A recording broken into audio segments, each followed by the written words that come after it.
Good afternoon, everybody. This is another edition of the Passball Show brought to you by JohnPielli.com.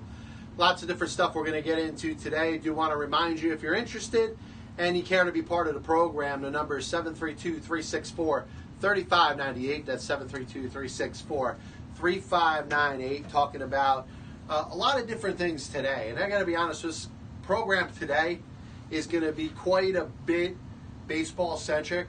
There's a couple things that we saw in the tease, whether you follow me on Facebook Live or Periscope or on demand on YouTube, that I do want to touch on over the course of this program. First of all, I hope everybody had a really good Easter. I hope everybody, Passover, whatever you end up celebrating, very important time of year to spend with loved ones. Leave potentially for the moment religion out of it. It is a very special moment, so hopefully the majority of people listening to the program today got to spend some time with some family, with some loved ones. Baseball season obviously getting started, opening day this past week. Every Major League Baseball team is in action.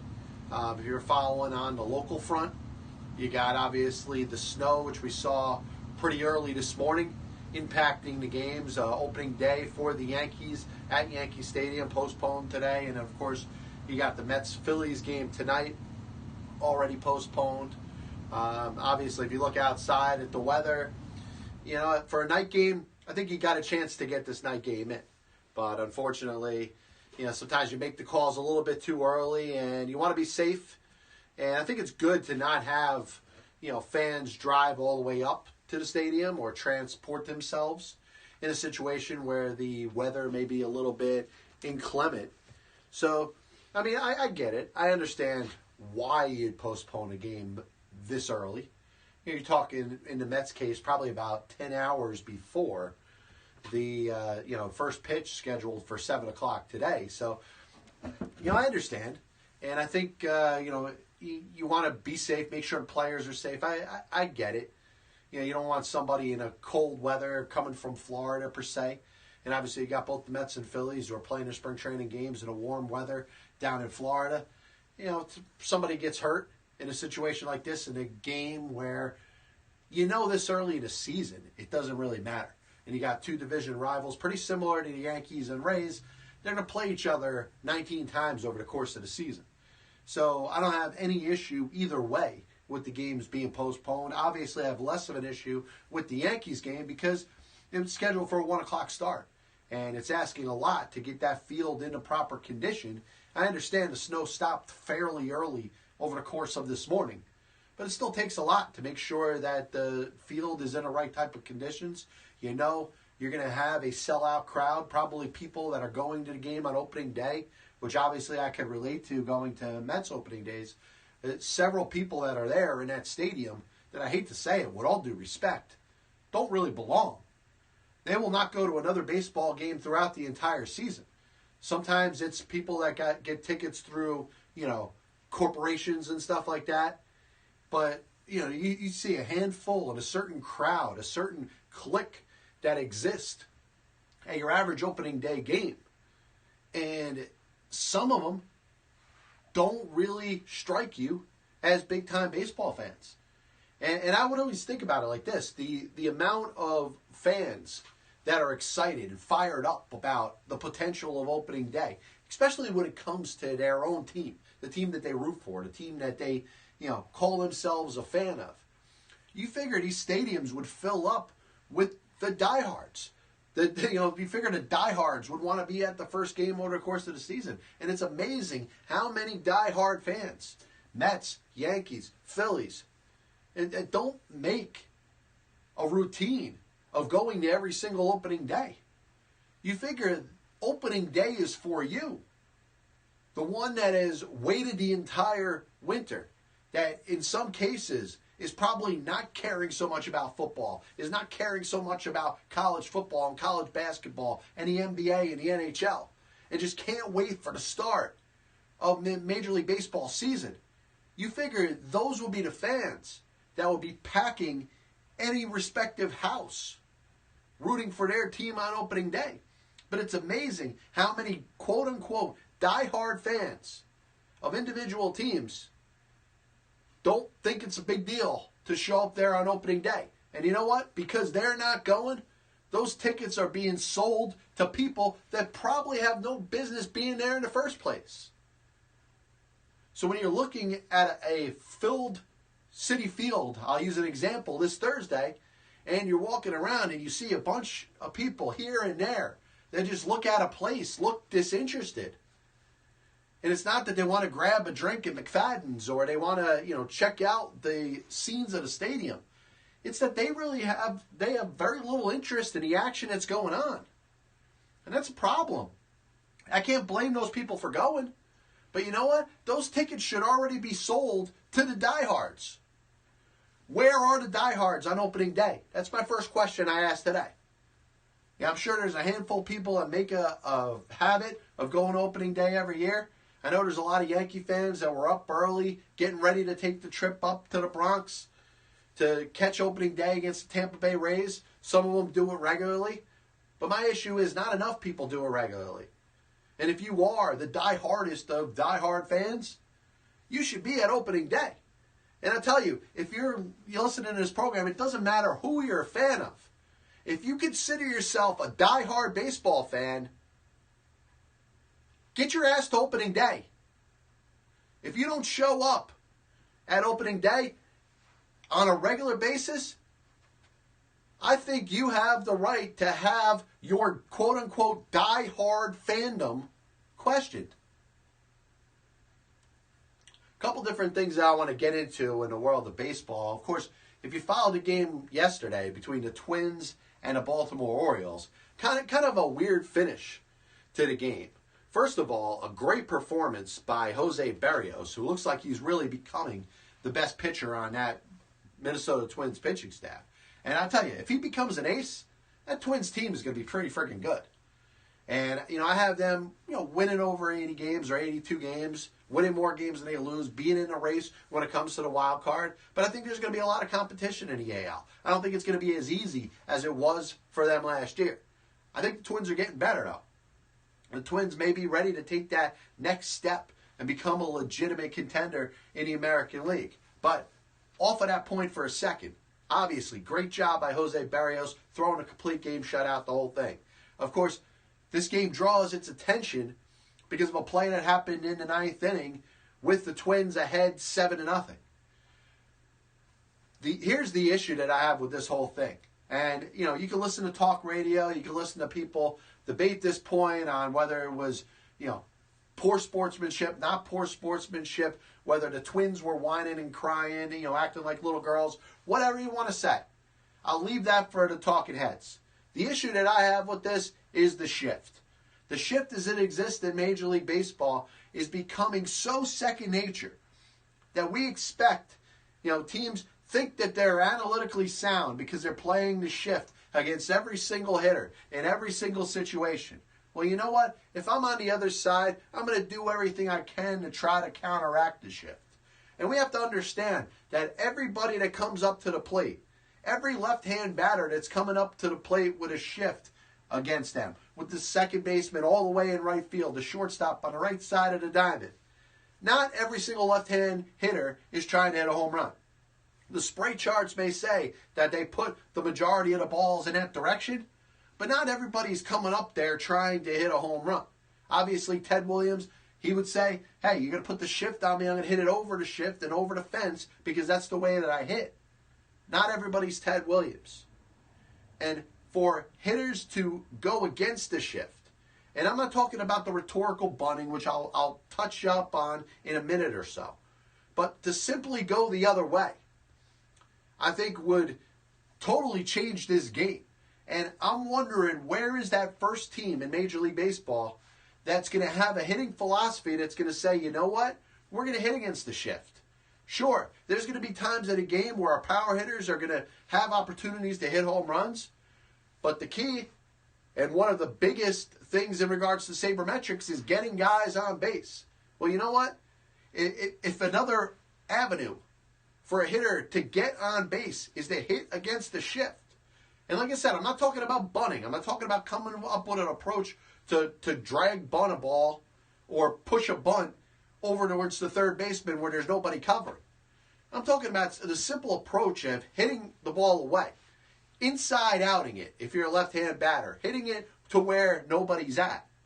If you're leading off an inning, whether you're ahead by a run, down by a run, the game's tied, you want to get a runner on base the best way you can. So, I don't understand why teams aren't having more of a proactive approach to defending against the shift. And like I said, we tend to make it all be about bunting. The only way to counteract the shift is to bunt the ball where there's nobody standing.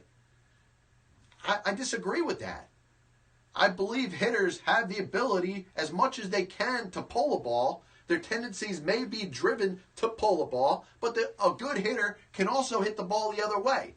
A good hitter can get on the inside of a swing and be able to drive the ball the other way.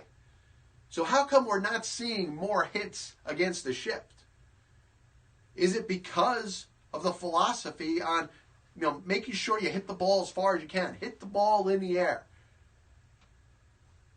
Teams should focus a little bit more on trying to get guys on base. Because in the whole sabermetric community, on-base percentage is one of the biggest keys. And you know what? If every single hitter is going up there with an uppercut, not caring where the defenders are playing against him, hitting the ball into the shift, missing the ball the other part of the time, and then maybe once or twice hitting a home run, is that the most productive you could be to help your team? So back to this Twins-Orioles game. Chance Sisco, the catcher for the Baltimore Orioles, lays a bunt down to lead off the ninth inning against a shift, which there's nobody there. Ends up getting himself an infield hit. Brian Dozier seems to be one of the most outspoken Twins, but in general, the Twins were pretty offended by this. Here's the issue that I have with this. If you don't want anybody to bunt against your shift, don't put the shift out there when you're up 7 runs. If you're talking about disrespecting the game by laying down a bunt with nobody on in the ninth inning in a game that you're trailing 7-0, if you think that's disrespectful, how about a team that puts a full shift on a left-hand hitter when they're already up by 7 runs? I hate, and I don't think I'm making the right analogy if I'm saying running up the score, but the Minnesota Twins certainly didn't let down at all. They didn't let their guard down at all and say, all right, we're not going to try as hard.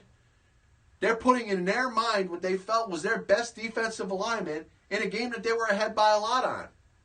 So once they do that, once they put that second baseman in right field, once they put that shortstop over on the right-hand side of the diamond when they're up 7-0, they're saying to the opposition, we're still trying to stick it to you. We're trying to beat you 7-0. We're trying to not allow you to score a single run. So Chance Sisco, when he lays down that bunt, he's trying to get on base. And you know what? He did the right thing there. So I can't respect anybody that goes out there and says that you could think in any way that the Orioles were wrong in this situation. You're down by 7 runs. Are they conceding the game? Do the Minnesota Twins feel like, as an organization, they have the right to tell their opposition to quit? I commend the Orioles for trying.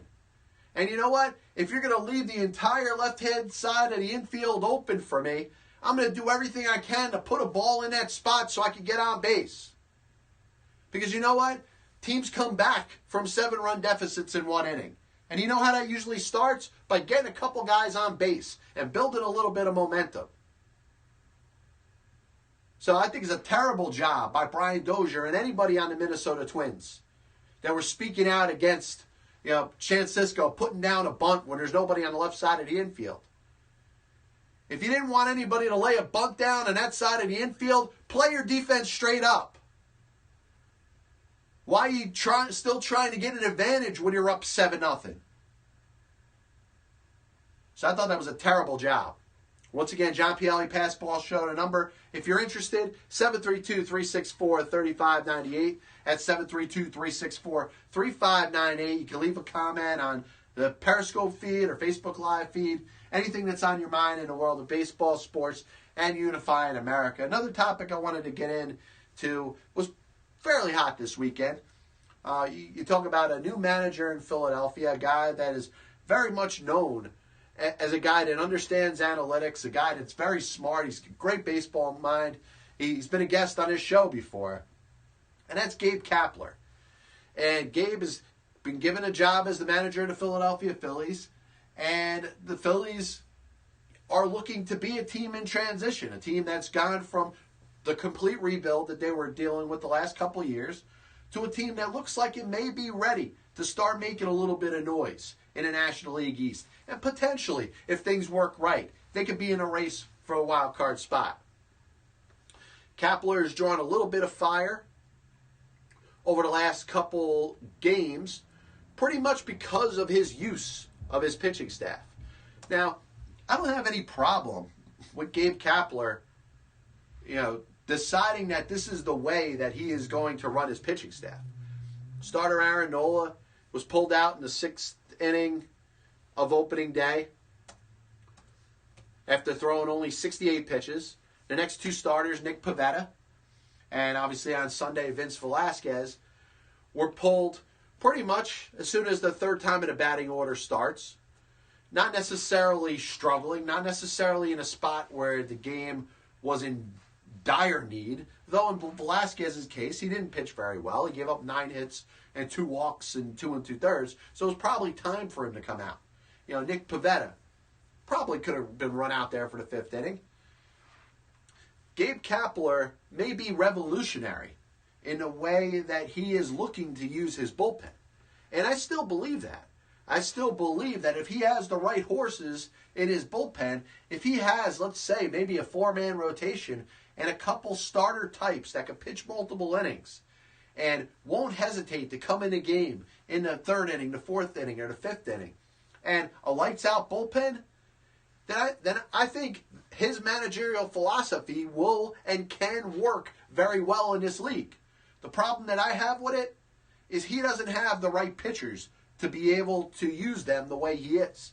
And you're gonna start to see a digression of the production if there's been any to this point.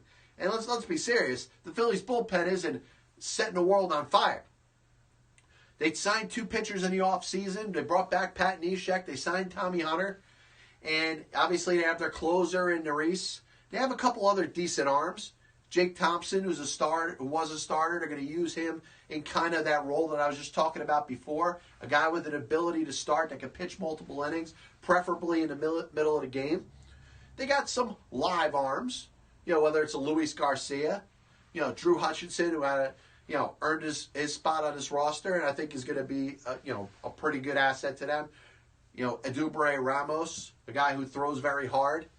They have some options. The problem is that when you use this type of mentality as a manager and you run your starting pitching staff, your entire pitching staff this way, you're going to wear guys out pretty early. And I don't know if Gabe Kapler necessarily cares about a handful of pitchers that he's got that he's using right now.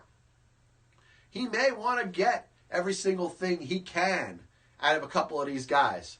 And then when they wear out, maybe send them to the minor leagues or disable them and bring in some other arms.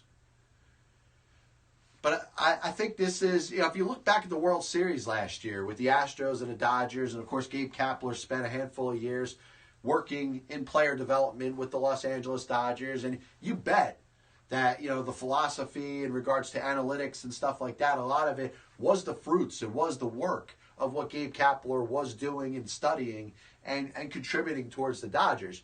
You think of Rich Hill in the World Series last year, pitching 2 pretty solid games and being taken out really a little bit early. Maybe it wasn't time for him to come out then. Maybe another inning would have worked. But I think if you look back at it, you say, would it have really killed the Dodgers to run Rich Hill out for the inning? And maybe if he struggles a little bit, bring in a different reliever? You're seeing this kind of in, I guess you want to say, a 2.0 version or a max out version with the Philadelphia Phillies right now. The only problem is, you look back at the roster of the relief pitchers that the Los Angeles Dodgers had in that World Series last year, the talent trumps what the Philadelphia Phillies have by a mile. And I don't know exactly what the best answer is to go from here. Obviously, first series of the season, you used it. Do I expect them to abandon it right away? No.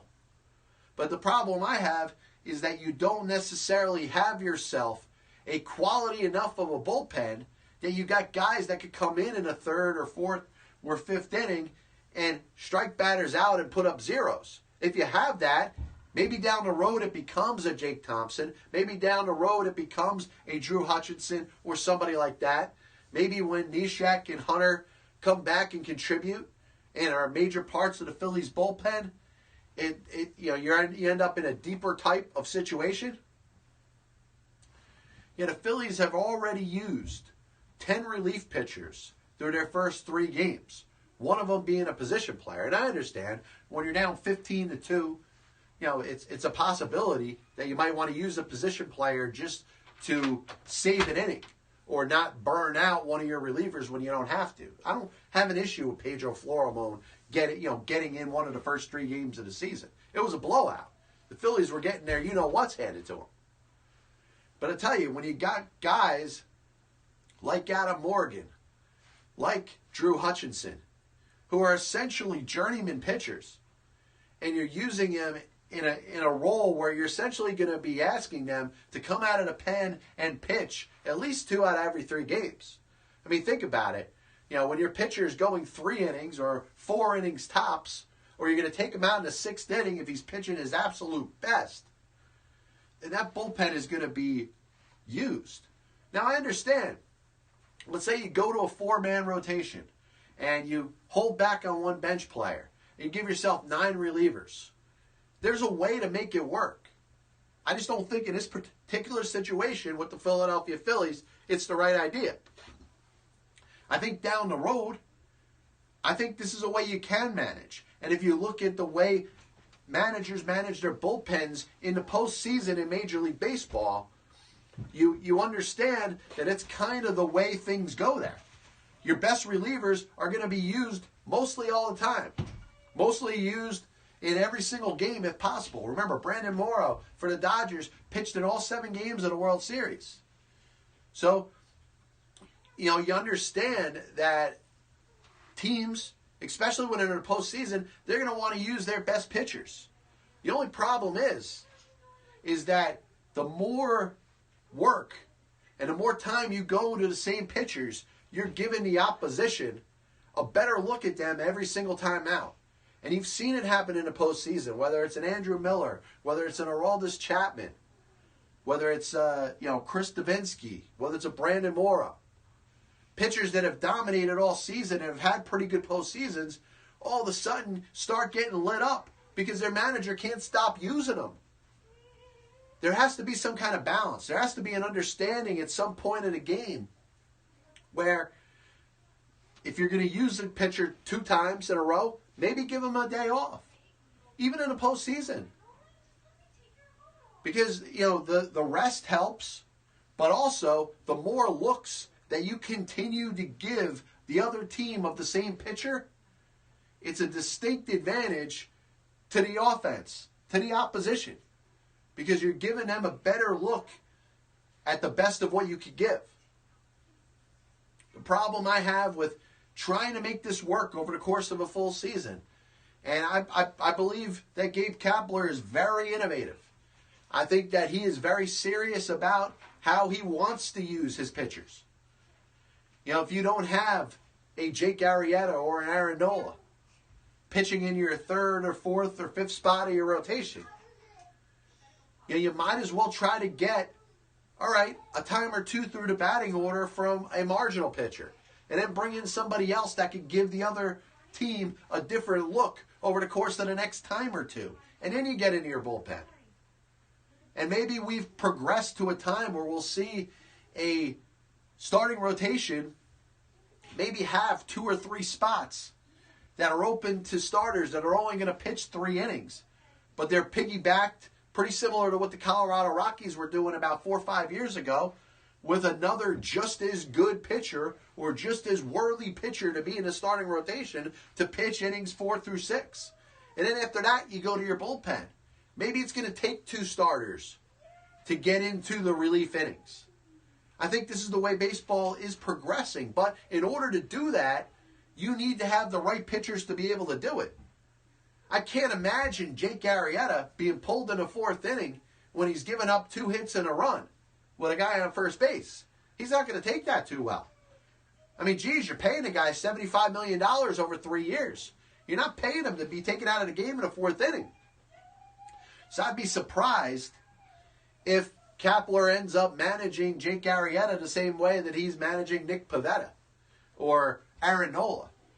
And Aaron Nola is on his way to becoming a legitimate star pitcher in this league. He's a guy that's going to become a potential all-star. I wonder how much you're stunning his growth by taking him out in games that the team is leading and when he's only thrown 68 pitches. Once again, John Pielli, Pass Ball Show. We're almost at the halfway point. Do you want to throw the number out there in case you're interested? 732-364-3598 and 732-364-3598. I did want to talk a little bit about the Yankees. Yeah, the Yankees had a little bit of a rough weekend, but unfortunately, if you listen to New York sports talk, whether it's on TV, whether it's on the radio, it's always kind of an overreaction to what you just saw. And you can follow the last couple games, and obviously it's more prevalent in the NFL. There's no doubt about it. We have a game on Sunday, and everybody can't wait to give their reactions and dissect every little thing that happened. Well, now we're talking about something that happened over the course of the whole week. You can talk about how a weekend just passed and a team lost 3 games. Maybe they were favored to win those 3 games and they lost 2 out of 3. Those are things that happen. Obviously, with the Yankees, you have the decision that's sent to, against the Blue Jays to walk Josh Donaldson to get to Justin Smoak. Smoak comes up there, the bases loaded, has a very good at-bat, and hits a grand slam. I think in that situation, you give some respect where respect is due. The guy goes out there, works a very good count, ends up hitting the 3-2 pitch over the center field fence for a home run, and now the problem is,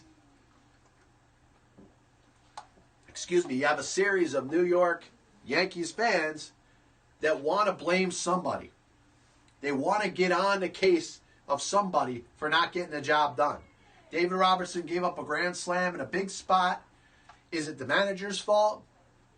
Is it, I don't know.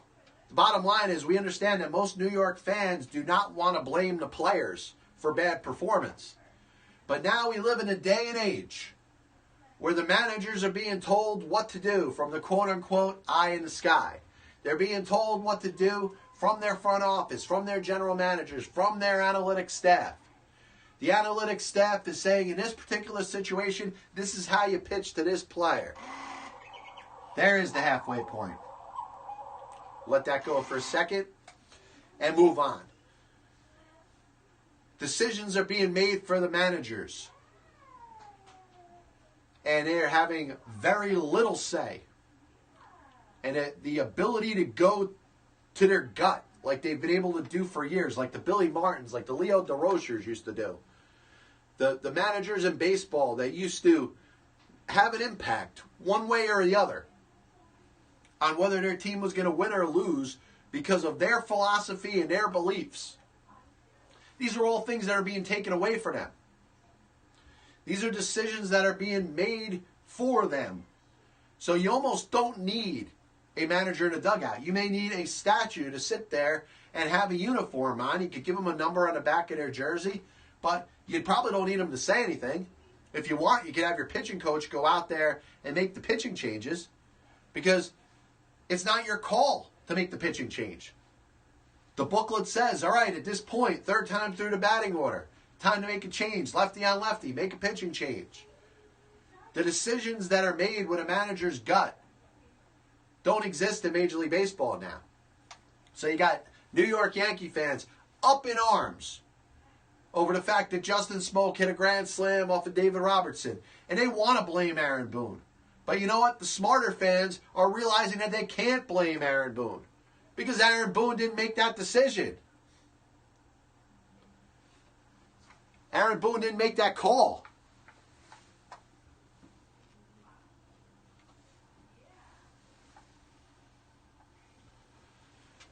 It's one of those situations where, you asked for essentially a robot manager, and I don't think it's an issue. That's the way the game is going. You're using all this extra data that you have to make decisions, to make things easier for the manager. But now we're looking for accountability. Fans in major markets want somebody to yell at. They want somebody to bitch about. They want somebody to complain about when a game doesn't go their team's way. And they love the players. Unless the player is dogging it, unless the player is absolutely giving them nothing, they're not going to get on the players. If a player fails, they want to find a reason to blame somebody else other than the player. And in the case in the past, it's been the manager. But now, the manager's impact over the course of a major league game is non-existent. He writes the lineup, but the lineup that he wrote was probably already set up for him through his analytics staff in the front office. Aaron Boone is being told exactly what to put, the way to set up his lineup, the way to set up his bench, the way to set up his bullpen, how far he's going to go over the course of a game when it comes to his bullpen.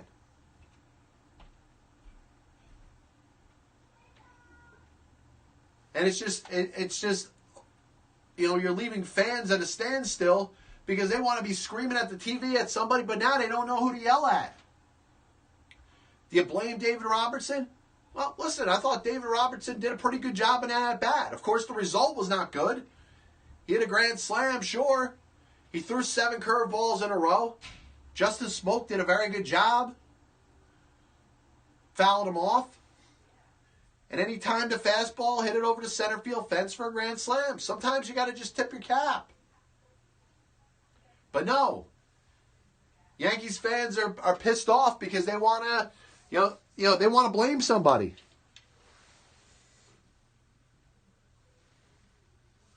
In the case of before, they used to want to blame the manager. If Joe Girardi was here, they'd be all over Joe Girardi. They'd be blaming him for every single thing that's going on. But now, not only did the Yankees change managers, the Yankees changed managerial philosophies. All of a sudden, they decided that they no longer want to have a manager.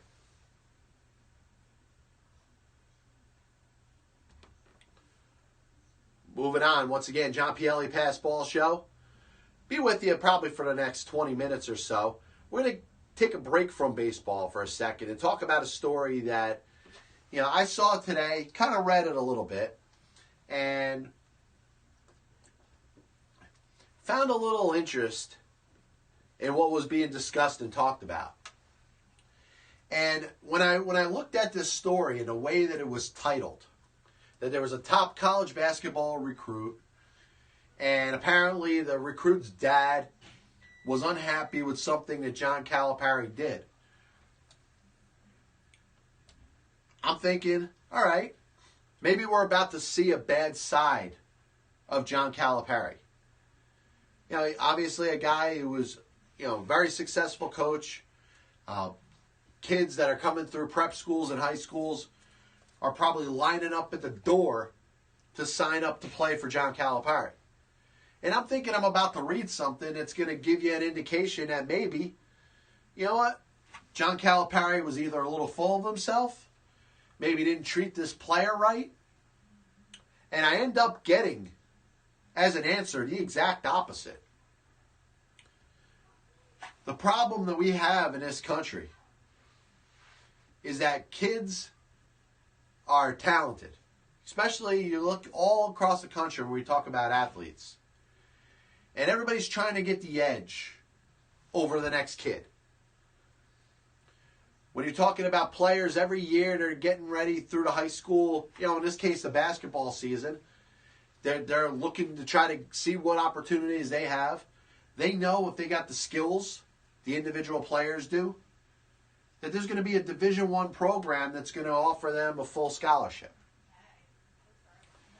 They can make their own decision from themselves, like, wow, you know what? I'd love to play for Duke. I'd love to play for Kentucky. You know what? I'd really like to play for North Carolina or UConn. And obviously, you know, women's basketball, everybody, all the top women basketball players want to play for UConn. So my initial thought was that John Calipari was, you know, maybe was a little full of himself, maybe, you know, didn't handle himself properly in this situation. But we find out that this kid, his name is Romeo Langford. He's got a father, and the father is a loudmouth. The father probably watched one too many LeVar Ball videos and says, hey, you know what, if LeVar Ball could get his name out there and can, you know, be known and have people know who the heck he is, then so can, I guess the guy's first name is Tim. So can Tim Langford. You know, the problem is, Tim Langford, you've done nothing to make your name worthy of being in the spotlight or being discussed. Nobody, and I repeat, nobody cares about what Tim Langford has to say. Now, apparently, there was a USA U19 squad that Calipari was coaching, selected Langford to play for the team, and Langford didn't get a whole lot of playing time. This upset Dad. You know why I say this upset Dad? Because every comment that Romeo Langford made in regards to John Calipari and the U19 squad was all positive and was taking a high road. He may not have believed it 100%. He may have believed that he could have gotten a little more playing time. But you know what? He handled himself like an adult. He handled himself like a bigger adult than his idiot dad did. And once again, you have another father that probably wasn't able to accomplish anything, you know, during his own prime, wants to make a name for himself, goes out there and barks about John Calipari. Well, you know what happened? Him barking out at John Calipari allowed him and the University of Kentucky to go in a different direction. In the end, Romeo Langford was not offered a scholarship to play at Kentucky. And it's not a matter of whether he would have wanted to go there or not. He didn't even get that opportunity. So, in this case, Dad screwed it up for the kid to even get a scholarship offer, to even have a decision like that to make, whether he wants to go to play for the University of Kentucky and John Calipari. And if he was offered a scholarship, and he decides, after a conversation with his father, that he didn't like the fact that he didn't get a lot of playing time in the U19 squad, that he didn't get, you know, a chance to showcase himself in front of Coach Calipari, and didn't think that Coach Calipari respected him enough, he's got the right to turn down that scholarship. And you know what? If him and Dad go in the front of the press and decide to talk about why they didn't accept the scholarship, that's fine. But in this case, Dad blows up, can't wait to talk about how much he doesn't like Coach Calipari, and his son never gets offered a scholarship at all. Situation where, once again, you know, the overbearing parent that's not letting the child make decisions for himself. And I don't think it's going to keep Romeo Langford from getting a Division I scholarship. If I'm not mistaken, I think he's got, you know, quite a bit of choices. You know, Vanderbilt, Indiana, Kansas, North Carolina. Right now, Vanderbilt and Indiana are the favorites.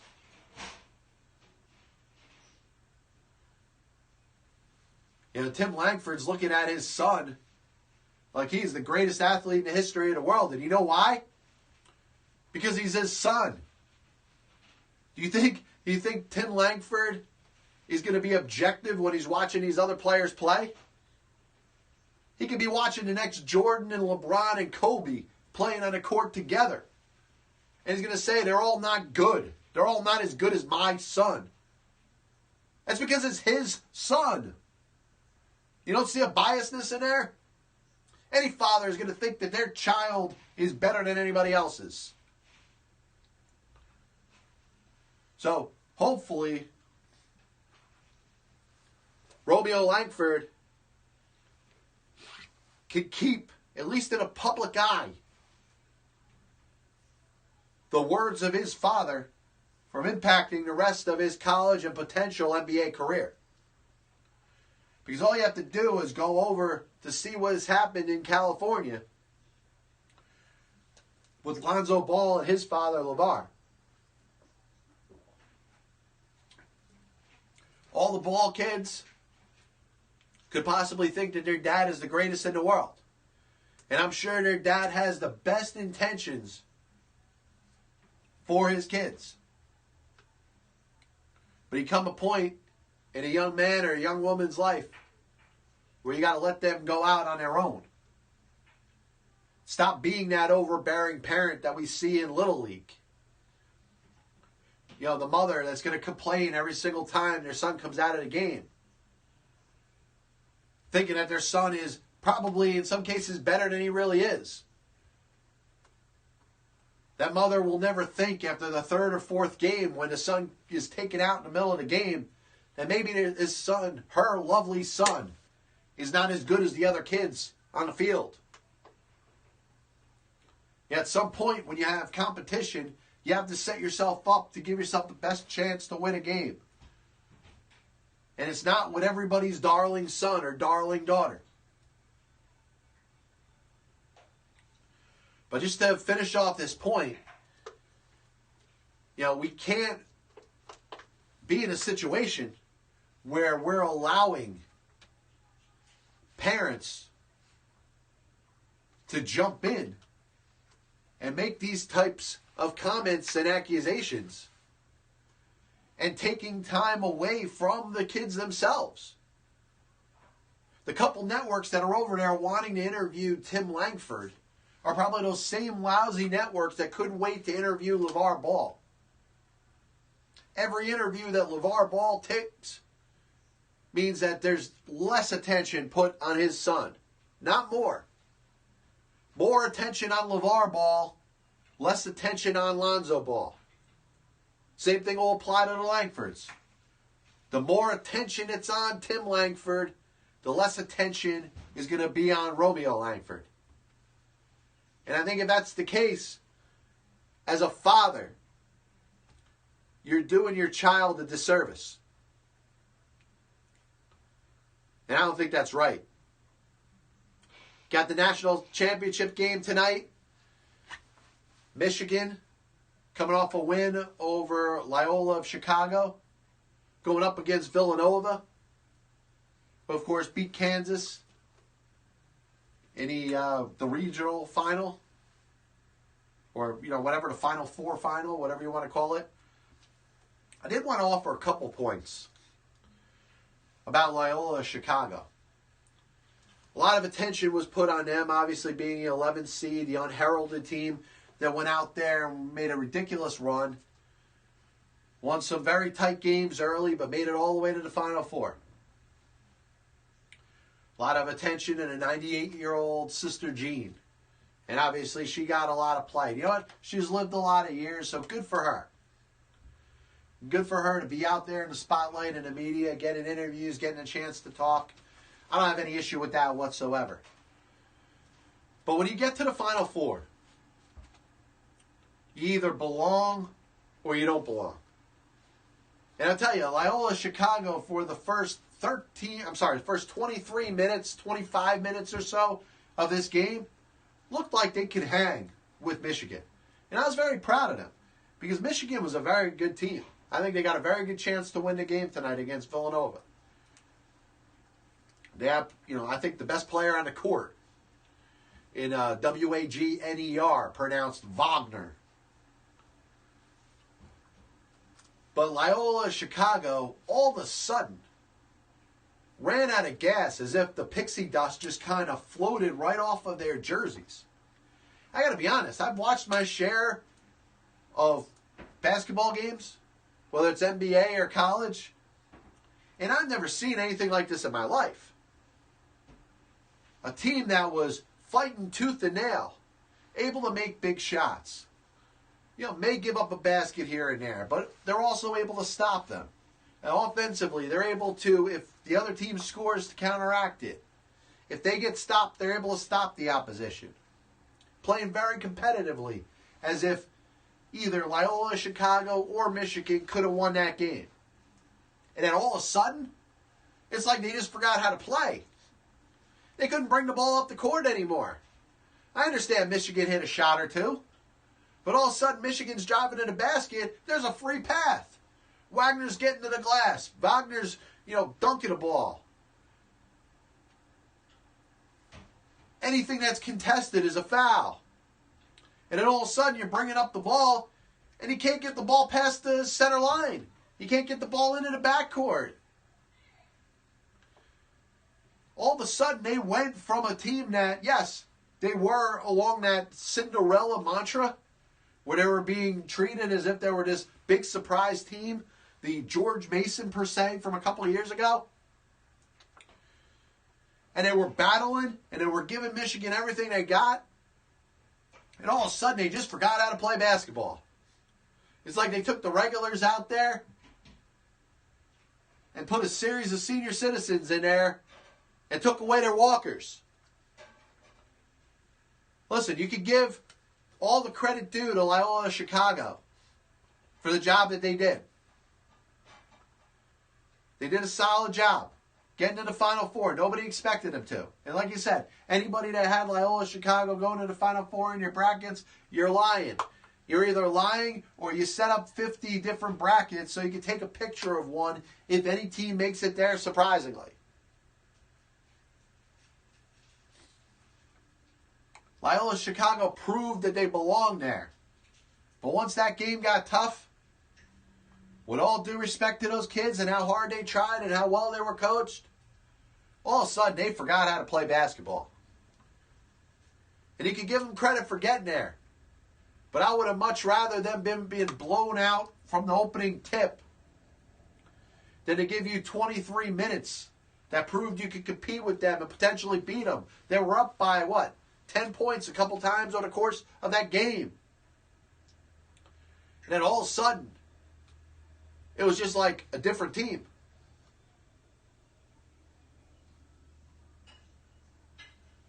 It was like a Little League team in the last 7 minutes of that game, or the last 10 minutes of that game. And yes, you got to give Michigan credit. They stepped up. They saw the weakness, took it to them, and they won that game fair and square. Once that game was finished, there was no doubt who the better team on that court was. It was Michigan. But I don't think there's enough being thrown Loyola Chicago's way for the way they performed in the second half of that game. You make it to the Final Four, you got to play 40 minutes. And I don't know if they got tired. I don't know if they got a little overwhelmed when a couple things didn't go their way. But I tell you, they went from looking like a really good team, a team that could have beat Michigan, to a team that didn't belong in the same gymnasium as them. Once again, John Pielli, Pass Ball Show. Be watching tonight as Michigan plays Villanova for the national championship in college basketball. Obviously, local baseball is not going to be very prominent.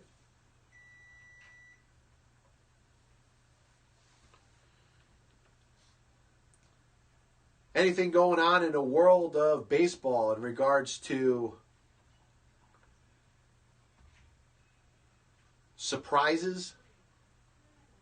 I think it's a little bit early before we start to get into that. You're going to see the Miami Marlins win a couple games here and there. You're going to see the Tampa Bay Rays win a game or two. I think the problem is that as fans, we've been starved from baseball for such a long time. And we can't wait to see the next game. Then all of a sudden we jump to the biggest conclusions that we possibly can over the limited information that we have. Sometimes the starting pitcher is not going to have it. And it could be a good starting pitcher on a good team. And because that lousy team beats them, all of a sudden we're giving that lousy team more credit than they deserve. I'm going to recap a couple of things that we discussed today. First of all, the Minnesota Twins. Any cry of foul that they have for Chance Sisco bunting the ball in the ninth inning of a game that the Orioles were trailing 7-0 could have been averted if they just played their defense straight up. The fact that you're willing to play a shift against a guy like Chance Sisco, who, by the way, is not looking to hit 50 home runs this year. You know, it's not Chris Davis that's come up there and is batting.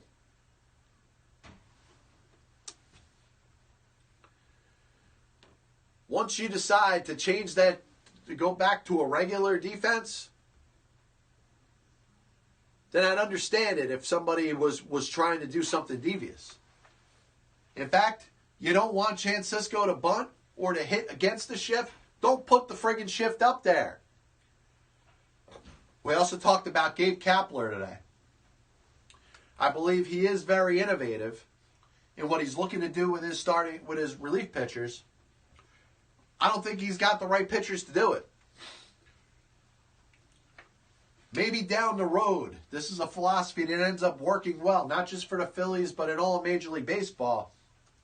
But if I'm Gabe Kapler, I'm looking to get the right kind of pitchers to be able to replace my starter in the third or fourth inning. You can't have, number 12 and 13 and 14 pitchers on a pitching staff coming into a game when it still means something. The Colorado Rockies about 5-6 years ago implemented a 4-man starting rotation with a piggyback off of their starters. The hope was to have a series of 6, 7, maybe 8 decent starting pitchers, guys who could start in a major league rotation. Use a couple of them to start the game and another couple of them to pitch in the middle of the game. And essentially give you a 2-starter look. One starter gets through the lineup the first 2 times. The next starter, pitching in relief, gets through the lineup the next 2 times. And then you go to your top relievers. You got your 7th inning guy, your 8th inning guy, your 9th inning guy. The reasoning for this makes a lot of sense. You need to have the right pitchers to do it. The Rockies 6 years ago did not. That's why it didn't work for them. And the Phillies, unfortunately, at least for the short term, are going to be in just as tough of a situation because they don't have the right pitchers to bring in the third or fourth or fifth inning. In fact, their 2 top relievers that they signed in the offseason, Pat Neshek and Tommy Hunter, are currently on the disabled list. So it's kind of hard to ask a bullpen, which is a handful of journeymen and minor leaguers with a couple of guys that are okay. Obviously, Neris, the closer, is probably their best reliever that they got. It's a lot to ask for these guys to pitch 5, 6, 7 innings every single time out. And until the Phillies get a couple better pitchers to pitch in the middle of the game and a couple of their relievers back or better relievers at the back of the game, this philosophy, though it may be revolutionary, is not going to work in the short term. I didn't get a chance to touch on the New York Yankees. A lot has been spoken about and one of the turning points in the franchise history. And obviously you look at what's happened with the Yankees over the last couple of years. They had a very veteran-heavy team. Decided during the trading deadline of 2016 that they were going to make a couple trades, trade Carlos Beltran, trade Andrew Miller, trade Aroldis Chapman, and they were going to get these young players that are going to have a very good hand in the future of the organization when they start winning. We tend to be confused, though, because when we talk about the trades that were made at the trading deadline in 2016, that outside baseball fan would think that the Yankees traded for Aaron Judge and Gary Sanchez and Luis Severino. These are all guys that they developed within their own system. So we're still, and I know we still have some time, I'm not going to give up on Gleyber Torres on the 2nd day of April 2018. I'm not going to give up on Dylan Tate. I'm not going to give up on Clint Frazier. But it does sound a little silly when we talk about the trades that Brian Cashman made in 2016. Though they did bring in very good prospects, we have not seen these prospects succeed at the major league level yet. And maybe it's a matter of time. Maybe it's 2018 when we start to see Torres tear it up at a major league level. Right now he's in AAA.